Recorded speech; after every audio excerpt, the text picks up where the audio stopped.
جمهور الزمالك وسوشيال ميديا الزمالك تقول لك ايه؟ تقول لك الاهلاويه وسوشيال ميديا الاهلي بيكرهوا زيزو علشان زيزو من افضل او هو افضل من اي لاعب داخل النادي الاهلي. والاهلاويه بيحفلوا على زيزو وفرحانين ان هو ما كسبش لقب احسن لاعب داخل القاره. طب يا سيدي، تعالى كده مع بعض وبالعقل وبالمنطق وبكل هدوء نرد على نقطه نقطه. النقطه الاولى ان زيزو افضل من اي لاعب داخل النادي الاهلي. طيب انا معاك يا سيدي ان زيزو امكانياته كويسه، زيزو لاعب مجتهد، زيزو مش لاعب سيء.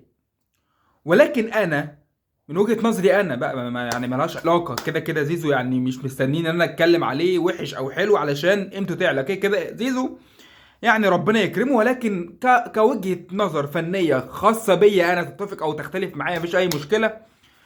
ولكن انا شايف زيزو فنيا ظاهر في الزمالك، لان الزمالك ما عندوش اصلا لعيبه، ما عندوش نجوم، ما عندوش اللعيبه اللي هي الفارقه قوي، اللعيبه الجامده قوي.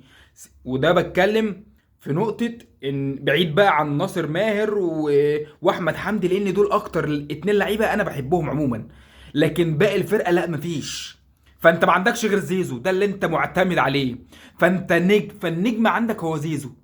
طب تيجي تبص فنيا زيزو كوينج هو بيعمل ايه زيزو؟ هل هو واحد ضد واحد بيعرف يعدي؟ لا. هو ممكن بس بسرعاته ان يجري الكرة قدامه زي الحصان ويجري وراها وخلاص، وبعد ما بيجري وراها يروح يعمل اوفر وخلصت، يروح يلعب كورنر وخلصت، ضربة جزاء جت يجري عليها زي العيال الصغير ويمسك الكورة ويروح يلعب ضربة الجزاء. لكن كوينج، الوينج اللي احنا عارفينه محمد بركات، آه حسين الشحات كده حريف وبيعدي بعيد عن برضه حسين الشحات، شويه فوق وشويه تحت. الوينج يا معلم، وينج شيكابالا كده لما كان بيلعب وينج زمان، لما كان يروح كده الناحيه التانيه وينج، لعيب عالي. لكن الاداء اللي بيلعب بيه زيزو دوت ده اداء واحد بيلعب باك رايت. يعني انت زيزو لو حطيته باك رايت اقول لك ماشي، زيزو افضل باك رايت في مصر. لكن كوينج لا، ما فيش الكلام ده. هو مش وينج، واداؤه كوينج لا، قليل جدا فنيا.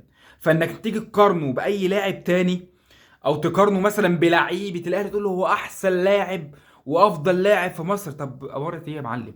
معلش احنا مش عارفين ناخد الدوري، مش عارفين حتى ناخد المركز التاني. حضرتك مش عارف تلعب دوري الابطال، ورحت دوري الابطال حضرتك اساسا مش عارف تصعد من دور المجموعات من بعد 2020. فانت بتتكلم كل الكلام ده على اساس ايه؟ نيجي بقى للنقطه التانية عشان ما نخش كتير في النقطه الفنيه كتير، لان احنا مش هنتفق فيها. وطبعا الزملكاويه شايفين ان زيزو افضل لاعب في العالم، فسيبك من الكلام ده. نيجي بقى للنقطه التانية، ان الاهلاويه بيكرهوا زيزو. هو انت عايز الاهلاويه يحبوا زيزو ليه؟ وده بتكلم في الملعب.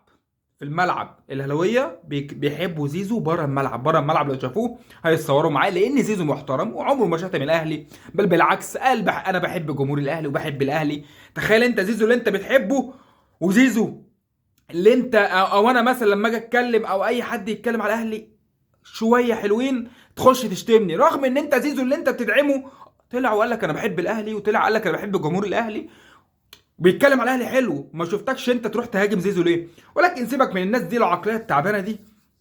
فهنا جمهور الاهلي هو ما بيكرهش زيزو بره الملعب او بيشتمه او ما فيش الكلام ده يا معلم.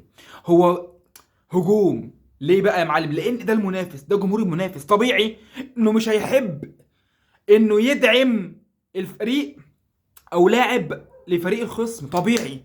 حضرتك ابو تريكه كنا بنهاجمه، شوف بقى ابو تريكه باخلاقه العاليه بمهاراته بفنياته بكل حاجه جامده، كنا بنعمل ايه بقى؟ بنهاجمه ونشتمه وما تقعدش في الكومنتات تقول لي احنا جمهور الزمالك عمرنا ما شتمنا. لا، شتمنا. فما تحوروش. والزمن كده كده موجود يا معلم. لا، شتمنا ابو تريكه وشتمنا متعب، لو نفتكر بقى اليافطه الشهيره بتاعت مراته.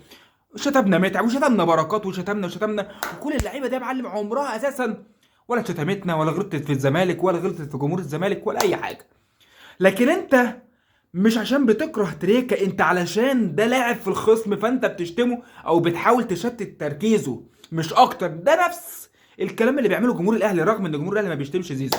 واحد يقول لي ما هو بيشتموا شيكابالا. لا، شيكابالا ده حاجه خاصه. شيكابالا دايما هو اللي بيستفز، دايما هو اللي بيبدا، دايما هو اللي بيعمل لقطات، والكلام ده شفناه في اخر فتره. يحب اللقطه، يحب يعمل البتاع، يبص بصه مش عارف ايه، ويشاور ويعمل ويستفز الجمهور، فطبيعي الجمهور يرد عليه.